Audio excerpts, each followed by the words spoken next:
This thing.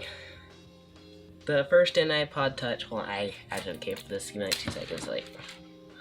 So, this thing was released back in around 2007, a little after the first iPhone had first released, to basically be like a budget alternative to the iPhone. And the purpose of it was to simply like get a cheaper way for example, like kids and teenagers to get into the Apple ecosystem without having things like texting and calling. So, that is why this is kind of how I ended up with this one, because of actually my sister's, but the iPhones were like really expensive, and this was probably like a few $100s cheap or something, I don't fully remember. And this thing, if it will focus please, can you please focus? This thing runs iOS 3, as I can show you really quickly. Please focus, thank you. So yeah, it runs iOS 3 at 1.3. Obviously, if it would,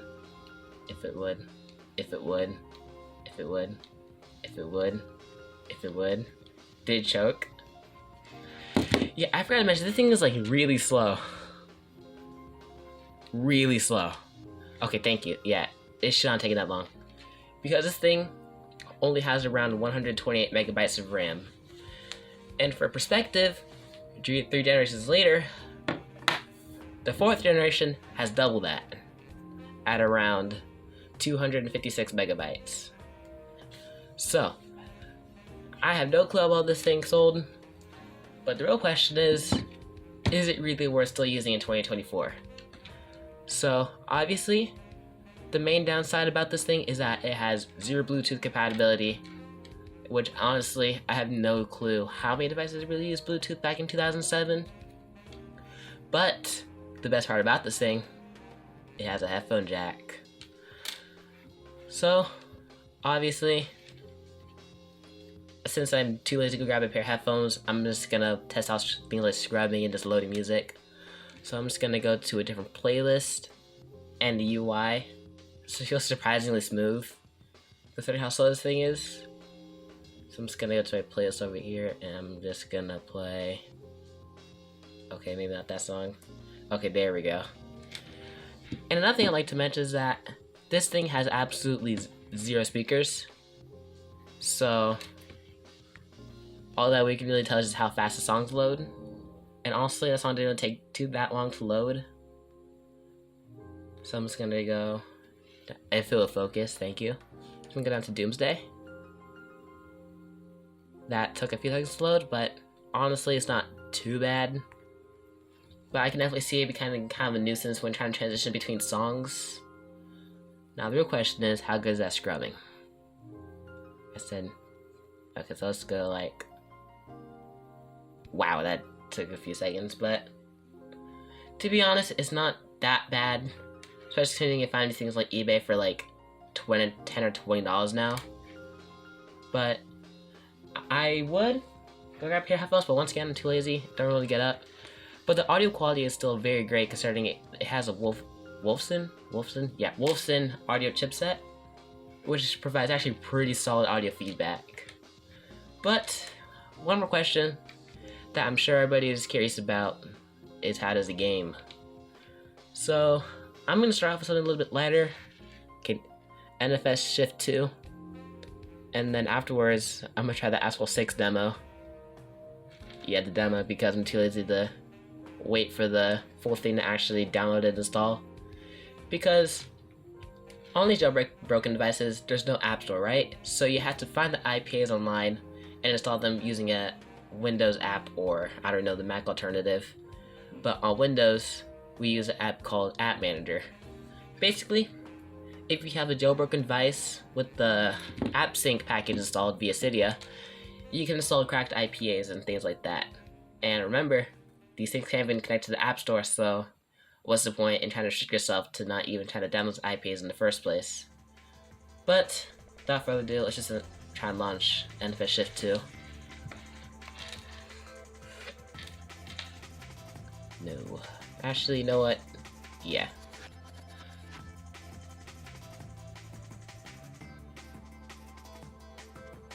If it'll focus, please. Holy crap, that light is bright. honestly, load time is actually pretty good. Actually, a lot better than I thought it'd be. But then again, I think this game is actually kind of period appropriate for this game. I think it came out in like 2009, so probably around 2 years after this iPod was released. Load the career. That took a minute. That's okay. Also, if you're wondering why, oh my gosh, I knocked the tripod. So if you're wondering why the audio quality and video quality is absolutely atrocious, it's because, yeah, let's forget. Anyways, it's because I broke the screen on my phone. Let me just take out the box. So I can barely use it, and I'm not in the mood to turn it on right now or anything. So whenever I do get the screen, I'm gonna make a video replacing it, yada yada yada. So anyways, not further delay. Oh my gosh, please stop falling. So without further delay, let's just try and buy a car. Okay, there we go. Wow. Okay, that takes a minute, a hot minute. See, I already have this one on my other iPod.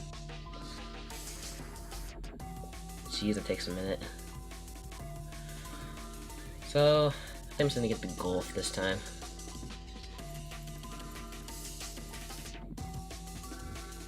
But right now, I think the reason why everything takes so long to load is not even because of the chipset, but because of the lack of RAM in the system. Because I don't remember what the iPhone 2G at the time. Actually, I think this probably came out around the same time as the 3G. But I have no clue how much RAM the iPhone counterparts to this device actually has. So I don't really know what to compare it to. But let's just see how races will go. I'm not gonna lie, I'm not really gonna bother to finish the race, I just wanna see how it runs.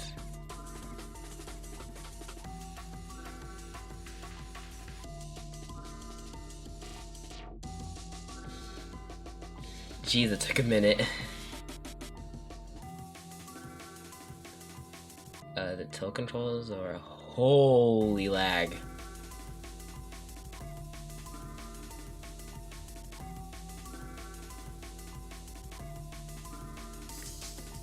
Yeah, no, this video isn't even slowed down or anything, it's just running slow. But it's honestly not too bad, it's playable.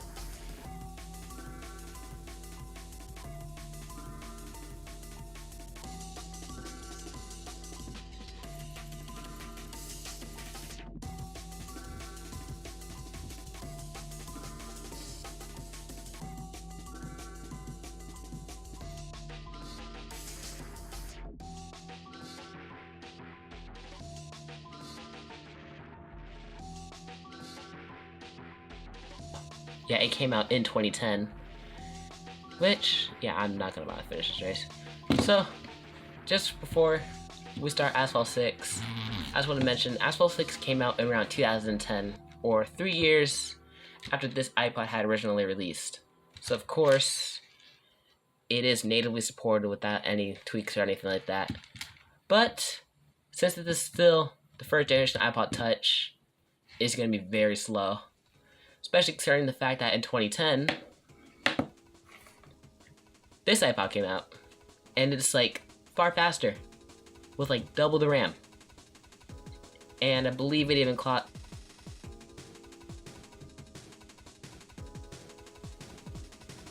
And to just put into perspective on just how much faster this iPod is, the 4th generation, can you please stop? Okay. Just to put into perspective just how much faster the 4th generation is over the 1st generation. The 1st generation clocks at 400 megahertz. 4th generation happens to clock at 800 megahertz. But, simply because this thing runs very hot, like really hot, it was supposed to actually run at 1 gigahertz, but Apple being Apple, they down clocked it to 800 megahertz. But this is not the topic of the video today. Now, for the first iPod Touch, this also does run kind of warm, because even on the back it feels kind of warm. I believe, if I remember right, this is supposed to run at like 600 or 800 megahertz. But once again, not only was the sole purpose to keep it running cool, but to also make sure that it wasn't more powerful than the iPhone counterpart. So, with all things considered, let's on to Asphalt 6. And to be quite honest, this probably has one of my favorite game intros ever. That's right, it doesn't have any speakers, so you can't soak in the cinematic masterpiece of the sound design this intro has.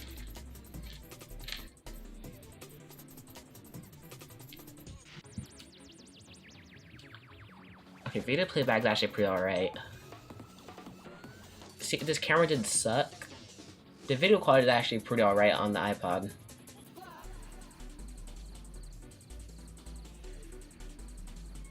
Okay, anyways, I'm not even trying to sit through all that. So, let's just get right started into the demo, because I actually have the full version of Asphalt 6 installed at one point, but remember this is only an 8 gig model, as you saw earlier in the video, and this game takes like over a gig, and the iPod couldn't even really run Asphalt 6 to begin with, as you can see how long it took us to load into the starting menu. And this thing just really does not play nice with Asphalt 6. Even though Asphalt 6 did release the same year that iOS 3 dropped. Which is once again what this one had shipped with. Or was it iOS 4? I don't even really remember. So, I'm just gonna use the Ferrari California. If it'll load. There we go. Yeah, the Ferrari California. So let's just try and load into a race. This is the only race in the game anyways, because it's a demo.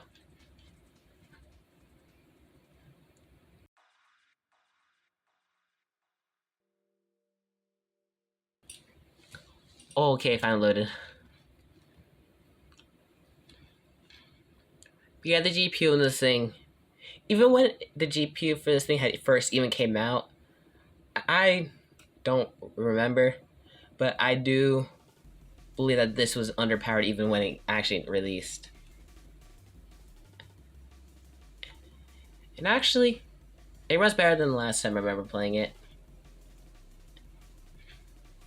A lot better, actually. But once again, this is probably because I'm playing on the demo instead of the full version.